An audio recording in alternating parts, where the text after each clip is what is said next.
In our headlines on this Thursday, December 4th, here in South Korea.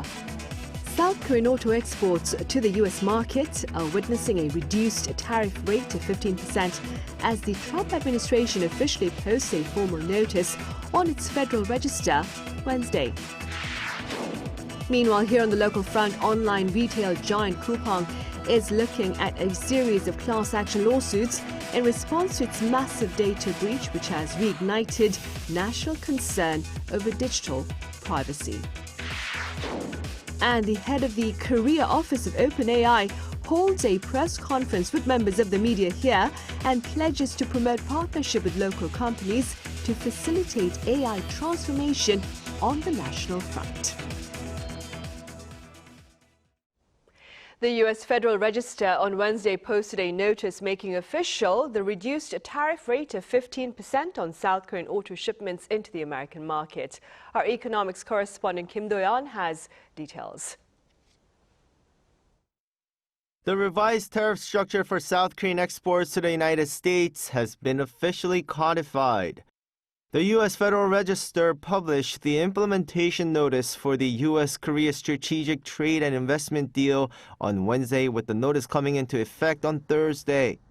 Under the regulations, Korean automobiles and auto parts have a tariff rate of 15%. That rate is applied retroactively to November 1st.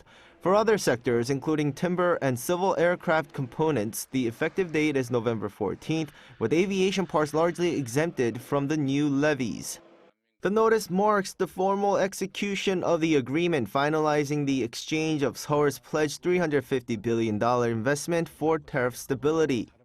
The Federal Register also read that the two countries' leaders have declared a new chapter in the US-ROK alliance, describing it as the linchpin for peace, security, and prosperity on the Korean Peninsula and the Indo-Pacific region. While this deal provides clarity for Korean industries, the U.S. administration is digging in on its broader tariff policy. At an event in New York on Wednesday, Treasury Secretary Scott Bessent addressed the possibility of the Supreme Court striking down the president's use of emergency powers, declaring that even if the court rules against them, the tariffs will remain. He said the Treasury is prepared to pivot to alternative trade statutes such as Section 301 or 232 to recreate the identical tariff structure, confirming the administration views this tariff regime as permanent. Despite these complexities, President Trump last week continued to pitch the tariffs as substitute for income tax. But we'll be cutting income tax. Could be almost completely cutting it because the money we're taking in is going to be so large.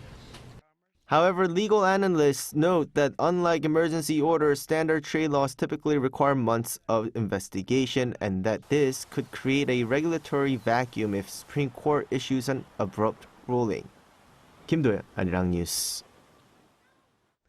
The South Korean government is actively seeking to put into practice details of the agreements reached during its summit meetings with the U.S. Accordingly, the Foreign Ministry here on Thursday said its Vice Minister Park Yun-ju met with the Executive Vice President of the Heritage Foundation, Derek Morgan, and the Chairman of the Board of the Institute for Indo-Pacific Security, Randall Shriver, in Washington, D.C.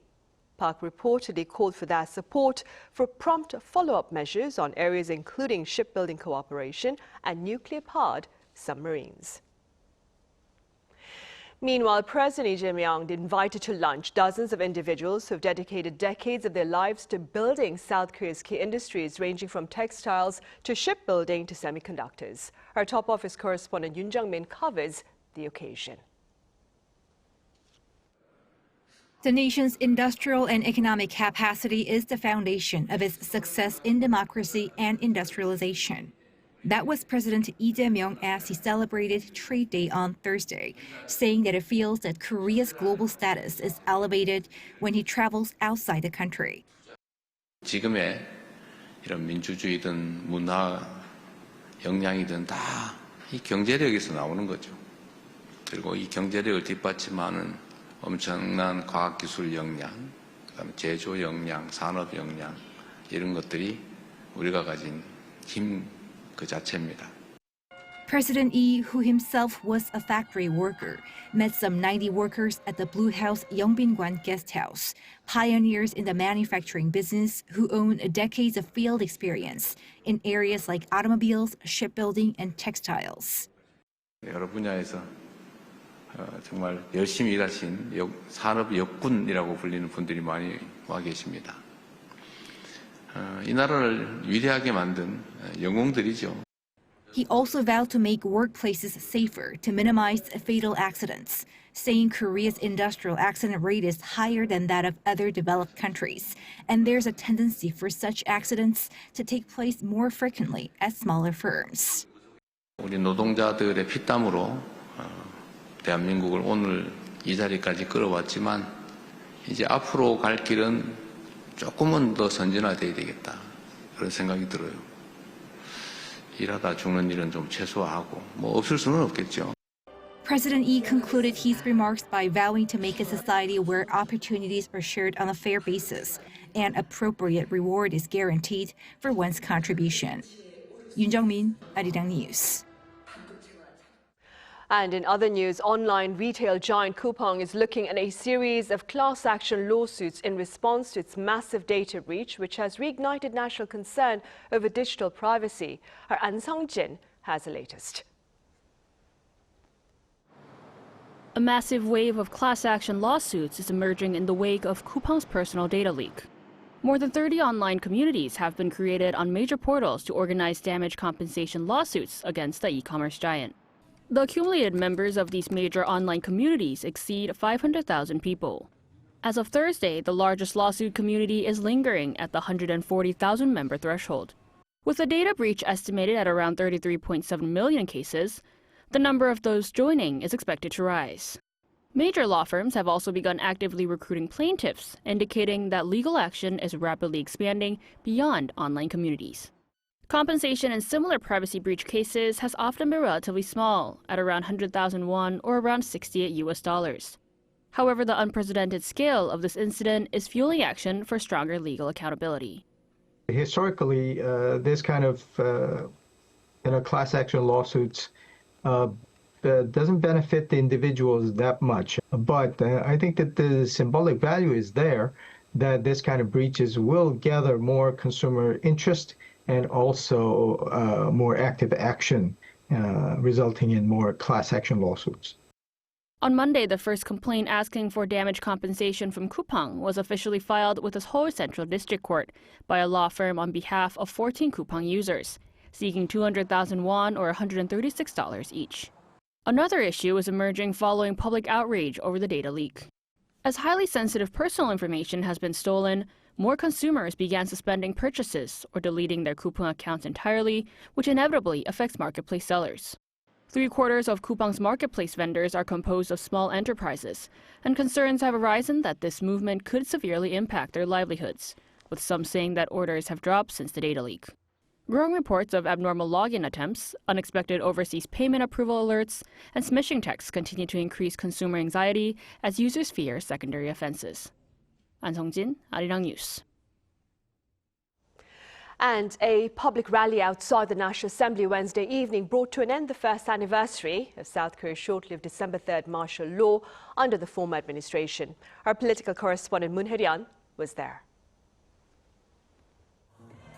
A large rally outside the National Assembly on Wednesday night marked the climax of a full day of commemorative events held to observe the first anniversary of former President Yoon Suk-yeol's martial law declaration.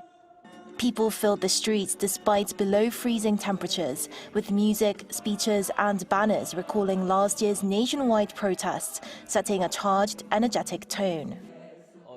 It feels like time has flown by. Some issues have been resolved, while others remain, but as a citizen I will continue to work hard to address even those that haven't been resolved. Lawmakers from the ruling Democratic Party and members of other liberal parties also joined the rally, standing with the public as they reflected on the events of a year ago.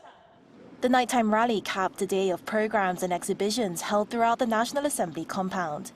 Beginning in the morning, visitors were invited to view a photo exhibition documenting scenes from the hours when martial law was in effect. The collection includes images of military vehicles, civic resistance, and the historic plenary session in which all 190 lawmakers present voted unanimously to demand the lifting of martial law, a moment many consider a turning point in the crisis. A series of guided dark tours also launched on Wednesday, offering the public a first-hand look at key locations tied to the events of last year. National Assembly Speaker Won-sik led the inaugural tour himself on the first day, walking participants through the fence he climbed to enter the building, the second-floor entrance where lawmakers confronted martial law troops, and the grounds where military helicopters landed. Special displays now mark each site, and the tours will continue through Friday. The anniversary program continued late into the evening with a media facade projection on the outer walls of the assembly, recounting the timeline of the crisis and its aftermath. Combining videos shot from a year ago with performances and music to commemorate the occasion, the 20-minute show offered a reflection on the events that took place a year before and all that followed, drawing crowds well into the night. Standing here 1 year on, the National Assembly now serves both as a memorial space and as a reminder of how decisively the public and lawmakers acted in a moment of crisis. 문혜련, Arirang News.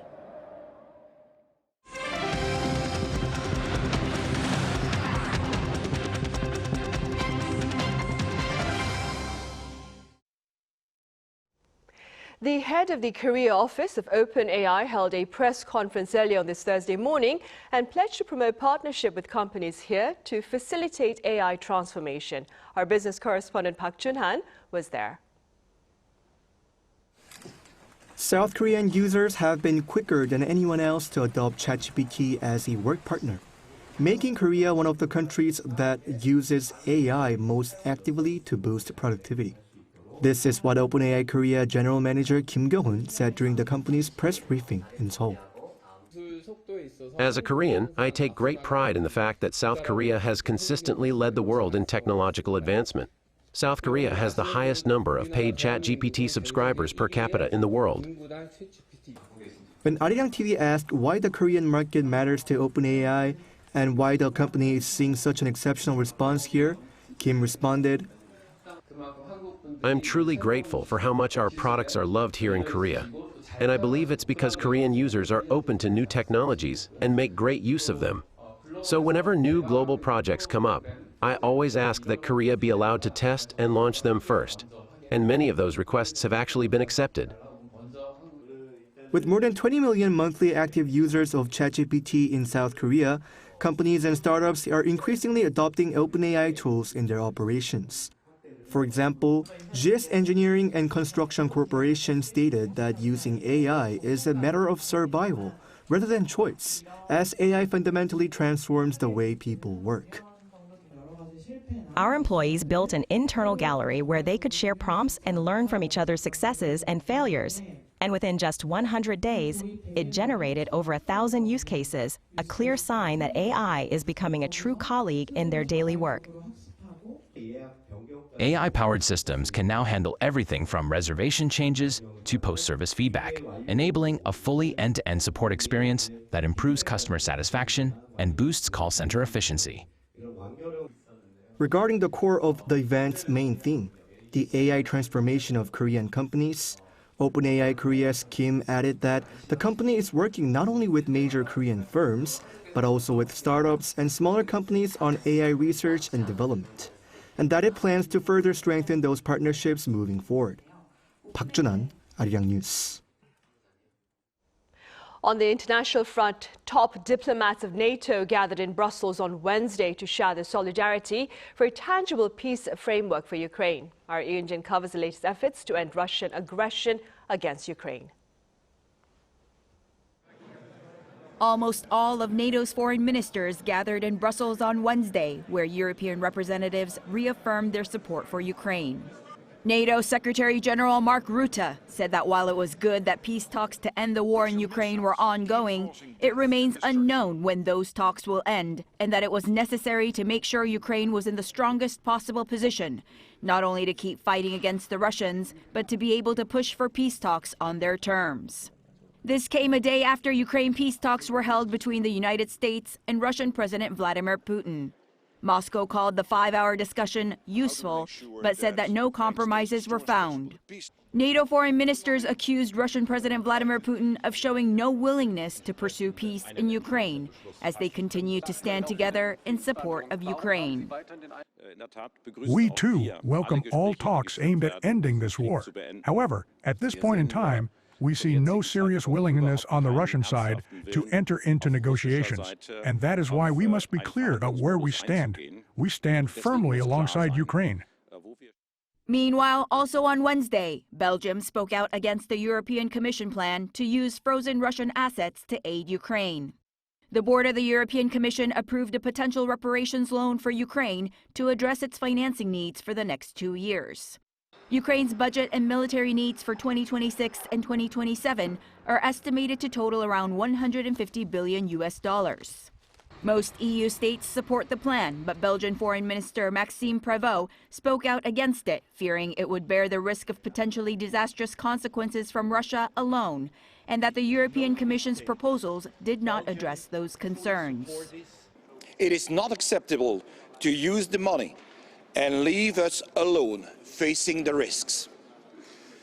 The proposed reparations loan is clearly not a preferred choice. In the event member states wish to go in that direction, we demand that the risks Belgium is facing as a result of this scheme are fully covered. This is no unreasonable request.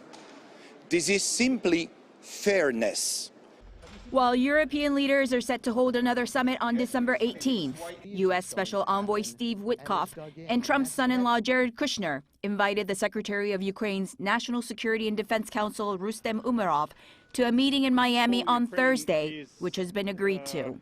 Ian-jin, Arirang News. Meanwhile, Team Korea's football coach Myung-bo arrived in the U.S. on Wednesday ahead of the 2026 World Cup group draw. Speaking to reporters upon arrival at Dulles International Airport, Hong said that qualifying for the World Cup is a great honor, both personally and for the team. He added that the start of the World Cup happens once the groups are finalized, but that it's still too early to predict ideal opponents or those that South Korea hopes to avoid. The official draw takes place on Friday at the Kennedy Center in Washington, D.C.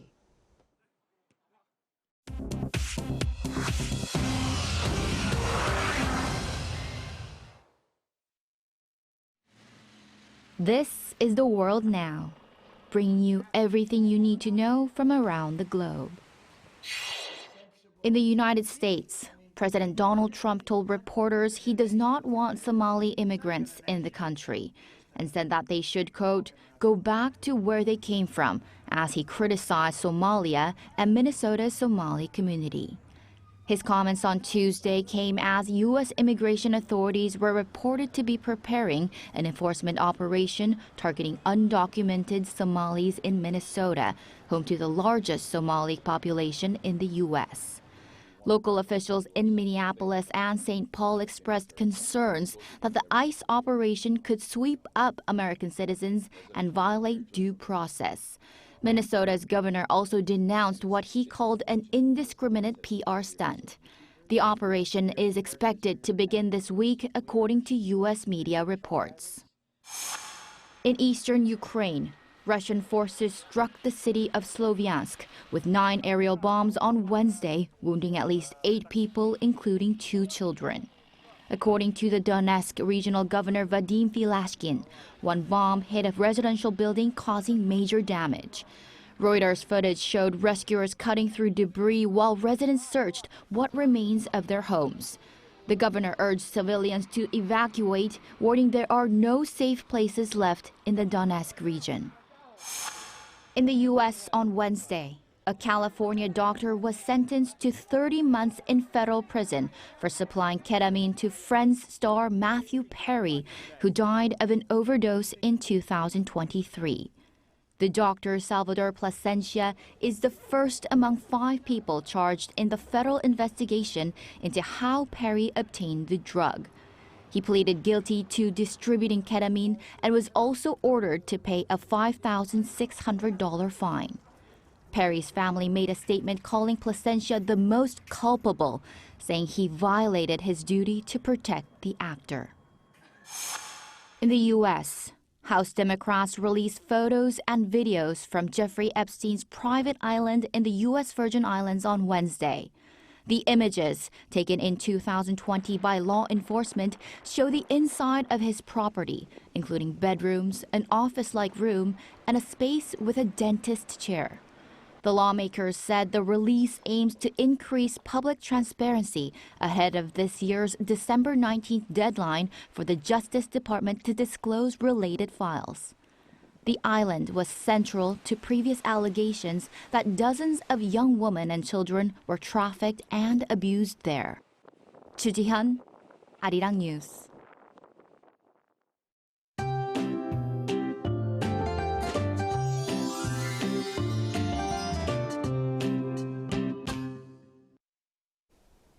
In these freezing conditions, there's news of the first snow of this season in Seoul today. Snow is forecast all over the inland areas from the afternoon. About 1 to 5 centimeters of snow is expected in the Seoul metropolitan area, Gangwon-do province, and northern parts of Chungcheongbuk-do province by tonight. As it was the coldest morning of this winter, tomorrow's morning temperature will also be below the average temperature for this time of year at -6 degrees Celsius. With cold winds, the temperatures will feel much colder than the actual readings. Cold spells will start to ease off from Saturday afternoon. Tomorrow night morning will be fierce cold with Chuncheon at -10 degrees, Daegu and Gyeongju at -3 degrees. Highs will rise up to 3 degrees in Seoul and Chuncheon, 5 degrees in Daejeon and Gyeongju. Light rain is expected around the central regions between Saturday afternoon and night. That's all for Korea. Here are the weather conditions around the world.